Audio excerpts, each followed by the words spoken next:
శ్రీ గురుభ్యో నమ. గురుర్బ్రహ్మ గురుర్విష్ణు గురుర్దేవో మహేశ్వర గురుః సాక్షాత్ పరం బ్రహ్మ తస్మై శ్రీ గురవే నమ. అస్మద్ గురుచరణ పాదారవిందాభ్యాం నమ. నిన్నటి మన మహాభారత ప్రస్థానంలో ఆ మార్కండేయ మహర్షి ధర్మరాజుకి అతని యొక్క సందేహాలు అడిగినటువంటి ప్రశ్నలకు అనుగుణంగా కర్మఫలాలు మనిషిని ఏ విధంగా అయితే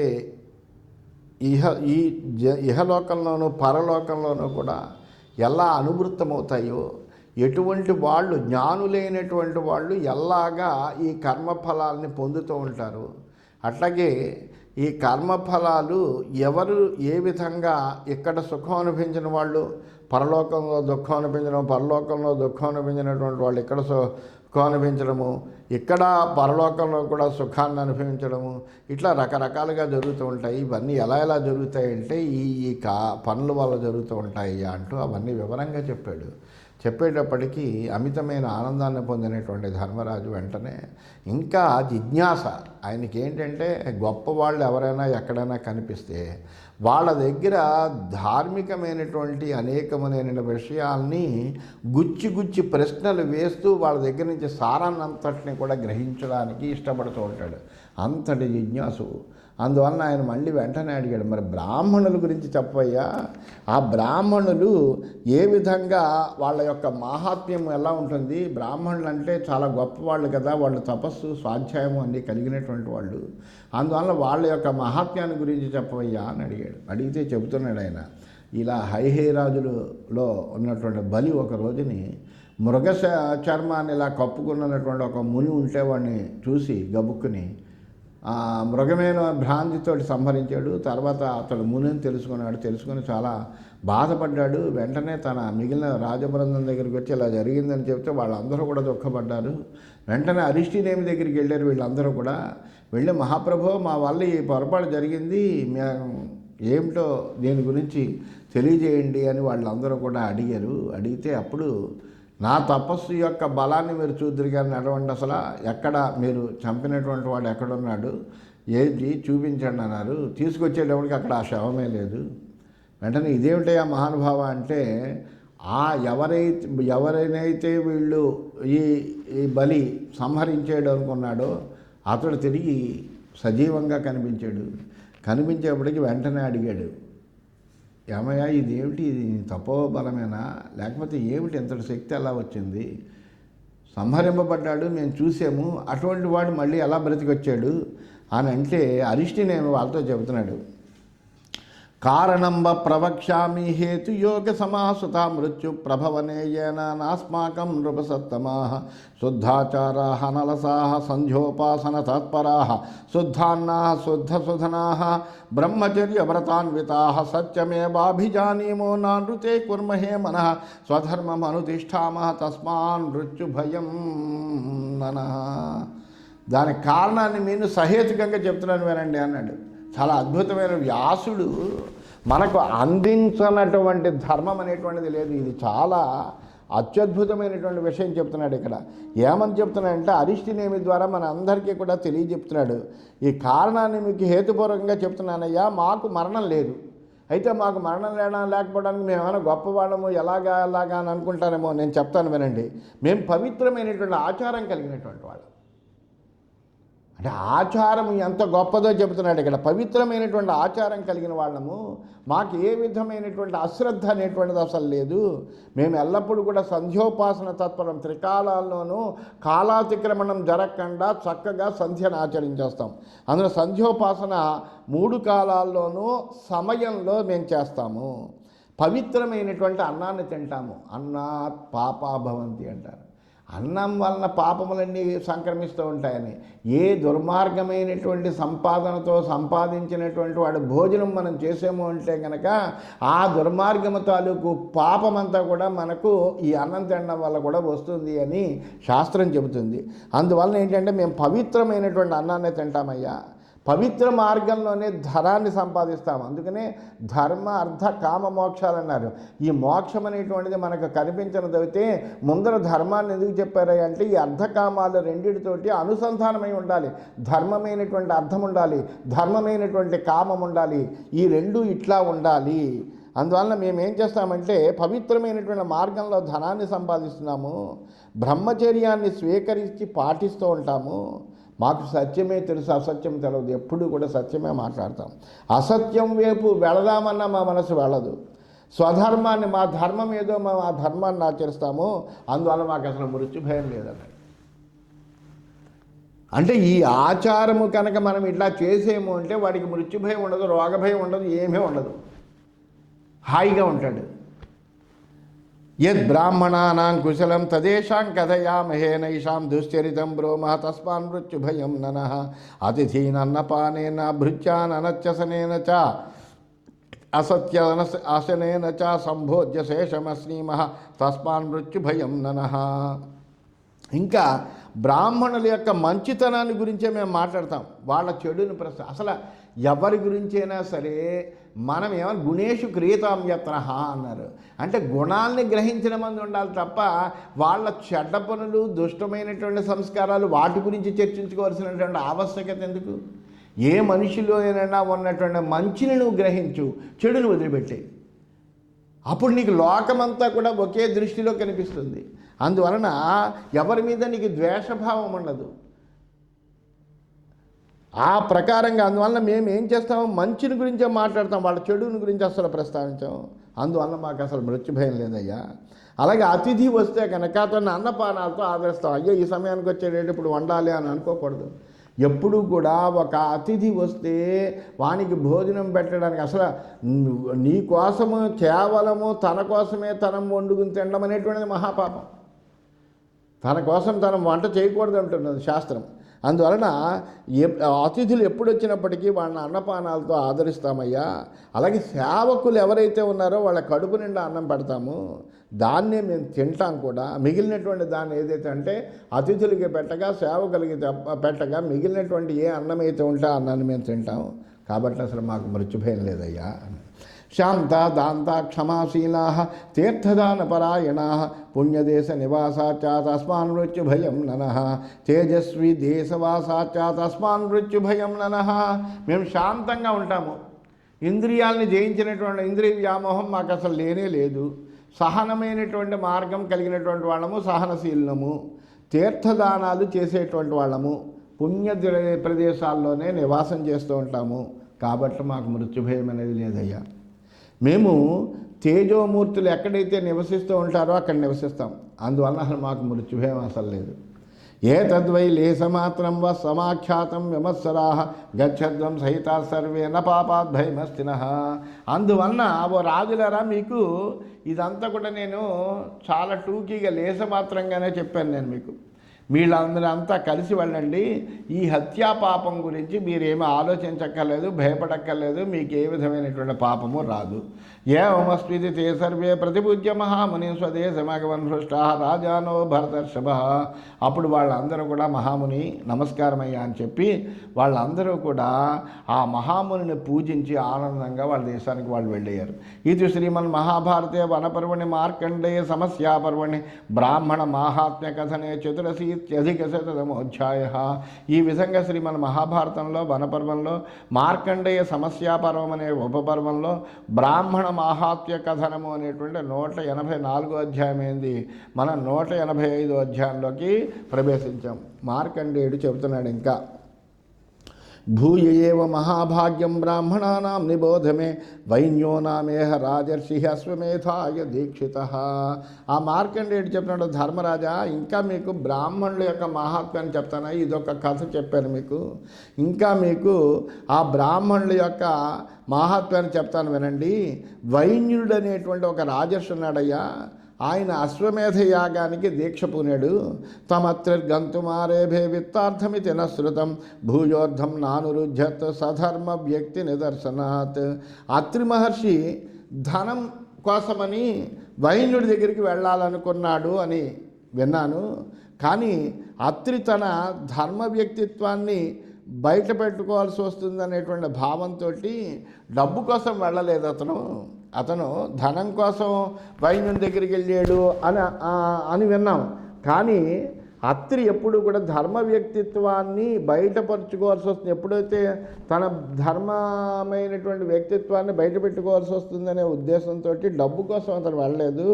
స విచించ మహాతేజాహ వనమేవ అన్వరోచయత్ ధర్మపత్రీం సమాహూయ పుత్రాంశేదమువాచ. ఆయన బాగా ఆలోచించి అరణ్యాల్లోకి వెళ్ళాలని నిశ్చయం చేసుకున్నటువంటి వాడే భార్యాపుత్రుల్ని పిలిచి వాడితో ఈ విధంగా చెప్పాట. ప్రాప్స్యామ ఫలమత్యంతం బహుళం నిరుభద్రమం అరణ్య గమనం క్షిప్రం రోచతాంబో గుణాధికం. అరణ్యాల్లో నివసిస్తూ నిరుపద్రవమైనటువంటి ధర్మఫలాన్ని కూడా మనం ఎంతో పొందవచ్చు. కాబట్టి గ్రామ జీవనం కన్నా అరణ్య జీవనం చాలా గొప్పది. ఎందుకంటే అరణ్య జీవనంలో ఉంటే కనుక ఈ గ్రామ జీవనంలో ఉండేటువంటి ఇంద్రియ లౌలుప్యం ఏమీ కూడా మనకు అంటదు. అందువలన ఇది నిరుపద్రవంగా ఉంటుంది. అలాగే ధర్మఫలాన్ని మనం పొందడానికి అవకాశం ఉంటుంది. అందువలన గ్రామ జీవనం కన్నా చాలా గొప్పదిగా అరణ్య జీవనం చెప్తారు. అటువంటి ఈ అరణ్య జీవనం మీదకి మీరు మీ మనస్సును మళ్లించండి. తం భార్య ప్రత్యువాచాధ ధర్మమేవానుతన్మతి వైన్యంగత్వా మహాత్మానం అర్ధయస్వ ధనం బహు. అంటే అప్పుడు అత్రి భార్య అంది, యజ్ఞయాగాది ధర్మం మీదనే దృష్టి కలిగినటువంటిదై భర్తతో ఈ విధంగా అందుట ఆమె. మహానుభావుడైనటువంటి వైన్యుని దగ్గరికి వెళ్ళండి మీరు. మహానుభావుడు ఆయన గొప్ప సంపన్నుడు, రాజు. అందువల్ల ఆయన దగ్గరికి వెళ్ళి మీరు ఎక్కువ ధనాన్ని అక్కడ అడగండి అని చెప్పిందిట. సతే దాస్యతి రాజర్షి యజమానోర్ధితో ధనం తథాదాయ విప్రశ్య ప్రతిగృహ్య ధనం బహు భృత్యాన్ సుతాన్ సంవిభజ్య తతో వ్రజేధేప్సితం ఏష వై పరమో ధర్మ ధర్మవిద్భిరుదాహృత. ఎప్పుడైతే భార్యని పిల్లల్ని అందరినీ తీసుకుని మీరు అరణ్యంలో హాయిగా జీవనం సాగించండి, అరణ్యంలో నిరుపద్రవమైనటువంటి జీవనం ఉంటుంది, గ్రామ జీవనం కంటే ఇది చాలా గొప్పది అని ఇలాంటి విషయాలన్నీ కూడా చెప్పి ఆయన వెళ్ళిపోదాం అనుకునేటప్పటికీ ఆ భార్య ఏమని చెప్పిందంటే, యాగం చేసేటప్పుడు వైన్యుడు మీరు ఏమడిగితే ఆ ధనం ఇస్తాడు. ఆ ధనరాశిని తీసుకొచ్చి మీరు పోషించవలసినటువంటి కుమారులకు పంచి ఇచ్చేయండి. ఆ తర్వాత హాయిగా మీరు స్వేచ్ఛగా అరణ్యాలకు వెళ్ళండి. ధర్మవేత్తలైనటువంటి మహాత్ములందరూ కూడా దీన్నే పరమధర్మం అంటారు. ఎందుకంటే ముందర ఈ ఇంట్లో ఉన్నటువంటి నీ వలన పోషింపబడేటువంటి వాళ్ళకి పోషణ చేస్తూ నీ గృహస్థ ధర్మమైనటువంటి నీ ధర్మాన్ని నిర్వర్తించి అప్పుడు నువ్వు పరధర్మంలోకి వెళ్ళేవంటే అర్థం ఉంటుంది. అందువల్ల ఇది మంచిది అంటారు. కాబట్టి నువ్వు యాగాన్ని చేయడానికి వెళ్తావు కాబట్టి అక్కడ వైన్యుడిని అధికమైన ధనం అడిగి ఆ ధనం వీళ్ళకి ఇచ్చి నువ్వు అరణ్యాలకు వెళ్ళవయ్యా అన్నాడు. అత్రిరువాచ. అప్పుడు అత్రి చెబుతున్నాడు, కహితో మే మహాభాగ్య గౌతమేన మహాత్మన వైన్యో ధర్మార్థ సంయుక్త సత్యవ్రత సమన్విత. ఓ కళ్యాణి, వైన్యుడు ధర్మార్థాల మీద ఆసక్తి కలిగినటువంటి వాడని, సత్యవ్రత నిష్ఠుడని మహాత్ముడైనటువంటి గౌతముడు చెప్పాడు నాకు. అప్పుడు నేను విన్నాను. జ్యేష్ఠార కింతు నస్సంతి వసంతస్తత్ర వై ద్విజాః యథా మే గౌతమ ప్రాహ తతో నవ్యవసామ్యహం. అయితే అక్కడున్న విప్రులందరూ కూడా నన్ను ద్వేషించే వాళ్ళు ఉన్నారు. ఇది కూడా నాకు గౌతముడే చెప్పాడు. అందువలన నేను ఆ ప్రయత్నం ఏమీ చేయట్లేదు. తత్రస్మ వాచం కళ్యాణీం ధర్మకామార్థ సంహితాం మయోక్తాం అన్యథా బ్రూయు తతస్తే వై నిరర్ధికాం. నేను అక్కడికి పోయి ధర్మకామార్థాలతో కూడినటువంటి మంచి మాటలను చెప్పినప్పటికీ అక్కడ ఉండేటువంటి బ్రాహ్మణులు వాటికి అపార్థాలు కల్పించి నా మాట నిరర్ధకం అని చెప్తారు. గమిష్యామి మహాప్రాజ్ఞే రోచతే మే వచస్తవా గాశ్చమే దాస్యతే వైన్య ప్రభూతం చార్థ సంచయం. అయినప్పటికీ నువ్వు చెప్పావు కాబట్టి నీ మాట నాకు నచ్చింది కాబట్టి నేను వెళ్తాను. వైన్యుడు నాకు గోవులను గొప్ప ధనరాశులను ఇవ్వగలడు. అందువలన ఇస్తే కనుక అవి తీసుకొచ్చి మీకే ఇస్తాను. ఏ ముక్త్వా జగామాసు వైన్యయజ్ఞం మహాతపా గత్వా చ యజ్ఞాయతనం మతిస్తుష్ట అత్రిస్తుష్ట అవతన్ నృపం వాక్యైర్మంగళ సంయుక్తై పూజయానో బ్రవీద్వచ. అప్పుడు ఈ విధంగా చెప్పి ఆ మహాతపస్వి అయినటువంటి అత్రి వెంటనే ఏం చేశాడంటే వైన్యుడు చేసేటువంటి ఆ యజ్ఞశాలకు వెళ్ళాడు. వెళ్ళి చక్కగా ఆయన్ని మంచిగా స్తుతించాడు. మంగళమయమైనటువంటి వాక్యాలతో ఆయన స్తుతించాడు. ఆదరపూర్వకంగా అతడితో ఈ విధంగా అన్నాడు, రాజన్ ధన్యస్వం ఈశశ్చ భువిత్వం ప్రథమో నృప. అత్రి చెబుతున్నాడు, రాజా ఈ భూలోకంలో మొట్టమొదటి రాజువయ్యా నువ్వు, ధన్యుడువు, మహా ఐశ్వర్య సంపన్నుడు నువ్వు. స్తువంతి త్వాం మునిగణా త్వదన్యో నాస్తి ధర్మవేత్తమబ్రవీద్ ఋషిక్రుద్ధ వచనం వై మహాతపాః. మునులందరూ కూడా నిన్నే స్తుతిస్తూ ఉంటారు. నిన్ను మించినటువంటి ధర్మవేత్త లేడు. మహాతపస్వి అయినటువంటి గౌతముడు కోపంతో ఇలా అన్నాడు. అప్పుడు వెంటనే గౌతమువాచ మయోమత్రే పునర్బ్రూయాహన్నతే ప్రజ్ఞా సమాహిత అత్రణ ప్రథమం స్థాత మహేంద్రో వై ప్రజాపతి. ఎప్పుడైతే అత్రి ఇలా అన్నాడో, నిన్ను మించినటువంటి వాడు ధర్మవేత్త లేడు అని అనేటప్పటికీ గౌతముడికి కోపం వచ్చింది. గౌతముడు ఈ విధంగా చెప్పాట, ఓ అత్రి మరోసారి ఇలా అనకయ్యా, నీ బుద్ధి సావధానంగా లేదు. ఇక్కడ మాకు మొట్టమొదటి ప్రజాపతిగా ఇంద్రుడే ఉన్నాడు, అంతేకాని ఈ వైన్యుడేం కాదు. అధాత్రిరపి రాజేంద్ర గౌతమం ప్రత్యభాషతాయమేవ విధాత హ్యధైవేంద్ర ప్రజాపతి త్వమేవ ముహ్యసే మోత న ప్రజ్ఞానం తవాస్తిహ. అప్పుడు అత్రి కూడా గౌతమితో ఈ విధంగా అన్నట్ట, నువ్వు బాగానే చెప్పవయ్యా, కానీ ఈ పృథువే ఉన్నాడు చూసావా, ఇతడే ప్రజాపతి. ఈ వైన్యుడు అంటే పృథు మహారాజు, అందువలన ఈ పృథివే ప్రజాపతి. ఈ ప్రజాపతి ఎవరైతే ఉన్నారో ఇతడు ఇంద్రుడితో సమానమైనటువంటి వాడే. నువ్వు వ్యామోహంలో ఉన్నావయ్యా, నీ బుద్ధి సరిగ్గా లేదు అని ఆ గౌతముడు అన్నట్టు, అత్రి అన్నాడు గౌతముడితో. అప్పుడు మళ్ళీ గౌతముడు అంటున్నాడు, జానామి నాహం ముహ్యామి త్వమేవాత్ర విముహ్యతే స్తౌషిత్వం దర్శన ప్రేప్సు రాజానం జన సంసది. ఆ గౌతముడు అప్పుడు మళ్ళీ ఇలా అంటున్నాడు, నాకేం మోహం లేదయ్యా, నేను మంచి జ్ఞానం కలిగే ఉన్నాను, నువ్వే మోహంలో పడ్డావు. రాజదర్శనం కోసం ఈ జనులందరి సమక్షంలో నువ్వేదో ఆ లబ్ధి పొందాలనే ఉద్దేశంతో రాజును ప్రశంసిస్తున్నావు, అంతకంటే ఏం లేదు. నవేత్త పరమం ధర్మం నాచవేష ప్రయోజనం బాలస్వమి మూఢశ్చ వృద్ధక్యేనాపి హేతున. నీకేం పరమధర్మం ఏం తెలవదు, ధర్మ ప్రయోజనం కూడా తెలవు. నువ్వు ఒక రకంగా చెప్పాలంటే జ్ఞానం విషయంలోకి వస్తే నువ్వు బాలుడు, మూఢుడు కూడాను, వయస్సు చేత మాత్రం నువ్వు వృద్ధుడు అన్నాడు. వ్యవదంతౌతో తథామోతౌతు మునీనాం దర్శనే స్థితౌ ఏతస్య యజ్ఞే సంవృత్తా తే అపృచ్ఛంత కథంచమౌ. ఇలాగా అనేక మంది మహర్షులు ఉన్నారు. ఆ మహర్షుల ముందర ఈ అత్రిను గౌతముడు కూడా ఇలా వాదులు ఆడుకుంటూ ఉంటే ఆ గొడవ పడుతున్నటువంటి ఇద్దరిని చూసి అంతకుముందే యజ్ఞ నిర్వహణకే కొంతమంది ఋత్విక్కులను వరించారు. అందువల్ల ఆ ఋత్విక్కులు ఆ వెంటనే అన్నారు, ఏంటి వీళ్ళు ఇలా గొడవ పడుతున్నారేంటి ఇక్కడ అని. ప్రవేశ కేన దత్తోయం ఉభయోర్వైన్య సంసది ఉచ్చై సమిభాషంతో కేన కార్యేణ అధిష్ఠితౌ తత పరమధర్మాత్మ కాశ్యప సర్వధర్మవేత్ వివాదినామనుప్రాప్తౌ తావుభౌ ప్రత్యవేదయత్. ఈ వైన్యుడు యజ్ఞశాలలోకి అసలు వీళ్ళిద్దరిని ఎవరైనా అనుమతించారు? పెద్ద పెద్దగా మాట్లాడుతూ గొడవ పడుతున్నారంటే యజ్ఞశాలలో యజ్ఞ మంత్రాలతో ఉండాలి తప్ప ఈ గొడవలేంటి, వీళ్ళు అసలు ఇక్కడ ఎందుకున్నారు అని అంటే అప్పుడు సర్వధర్మవేత్త అయినటువంటి పరమధర్మస్వరూపుడైనటువంటి కాశ్యపుడు వీళ్ళిద్దరూ కూడా ఏదో ఒక విషయంలో భేదాప్రయాలతో ఉన్నారయ్యా, దాని నిర్ణయం కోసం ఇక్కడికి వచ్చినట్టున్నారు అని అన్నాడు. అదా బ్రవీ సదస్యాంస్తు గౌతమో మునిసత్తమా నావయోర్ వ్యాహృతం ప్రశ్నం శృణు తద్విజసత్తమా వైన్యం విధాతే చాహాత్రి ఆత్రణో సంశయో మహాన్ శ్రుత్వైతు మహాత్మానః మునయోభ్యతరవన్ృతం సనత్కుమారం ధర్మజ్ఞం సంశయచ్ఛేదనాయ వై సచ తేషాం వచ శ్రుత్వా యథాతత్వం మహాతపాః ప్రత్యువాచాథ తానేవ ధర్మార్థసహితం వచః. అప్పుడు గౌతముడు ఆ సదస్సులైనటువంటి మునివర్యులందరితోటి ఈ విధంగా చెప్పేట, ఓ మహామునులారా, ద్విజశ్రేష్ఠులారా, మా ప్రశ్న వినండి. ఈ అత్రి పృథువుని విధాత అంటున్నాడు, ప్రజాపతి అని అంటున్నాడు. ఈ విషయంలోనే మాకు సందేహము వివాదం కూడా అని అది వినగానే ఈ మునులందరూ కూడా మరి ఈ సంశయం ఎలా తీరుతుంది? అందువల్ల ధర్మవేత్త అయినటువంటి సనత్ కుమారుడు దగ్గరికి వెళ్ళారట అందరూ. మహాతపస్వి అయినటువంటి సనత్ కుమారుడు వాళ్ళ మాటని యథాతథంగా విని వాళ్ళకి ఈ విధంగా సమాధానం చెప్పేట. ఆ సనత్ కుమారుడు చెప్తున్నాడు, బ్రహ్మక్షత్రేణ సహితం క్షత్రంచ బ్రహ్మణా సహ సంయుక్తో దహత శత్రున్వనానీవ అగ్నిమారుతౌ. సనత్ కుమారుడు చెబుతున్నాడు, బ్రాహ్మధర్మం క్షాత్రధర్మం బ్రాహ్మధర్మంతో కలిస్తే నిప్పు గాలి కలిసి వనాలను దహించినట్టుగా శత్రువులను దహించగలట. అందుకనే ఏం చేస్తారు, రాజు క్షత్రియుడు, మంత్రి బ్రాహ్మణుడు అవుతాడు ఎప్పుడు కూడా.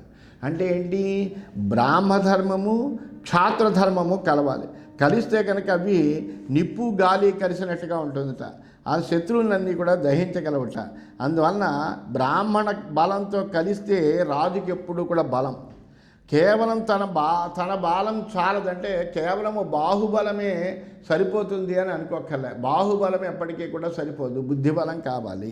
ఆ బుద్ధిబలం కావాలంటే బ్రాహ్మణ బలం కావాలి. అందువలన అంత మాత్రాన గౌతముడి నింద కూడా వ్యర్థం కాదు, అత్రి చేసిన రాజస్థుతి కూడా నిరాధారం కాదు.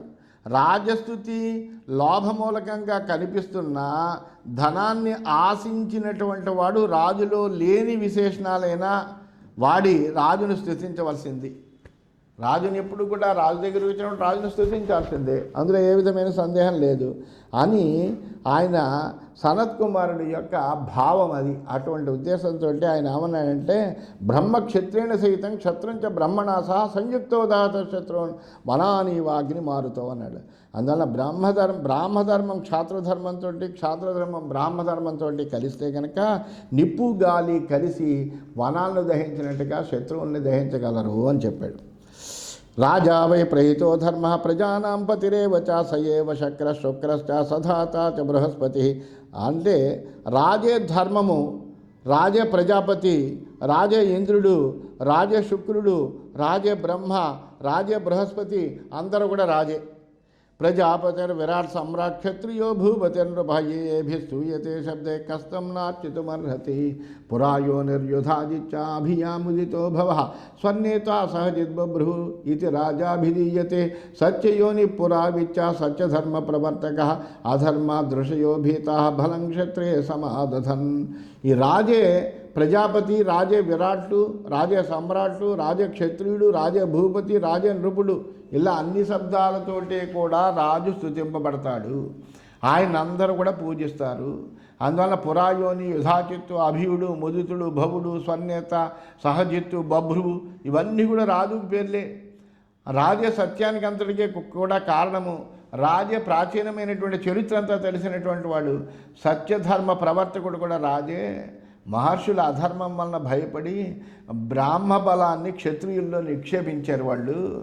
అందువలన ఆదిత్యో దివి దేవేషు తమోనుదతి తేజస తథైవ నృపతిర్భూమో అధర్మాన్నుదతే భృశం.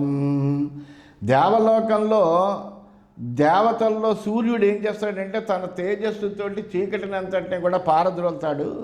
అలాగా భూలోకంలో ఏం చేస్తాడంటే రాజు అధర్మాన్ని అంతటిని కూడా పోగొడతాడయ్యా.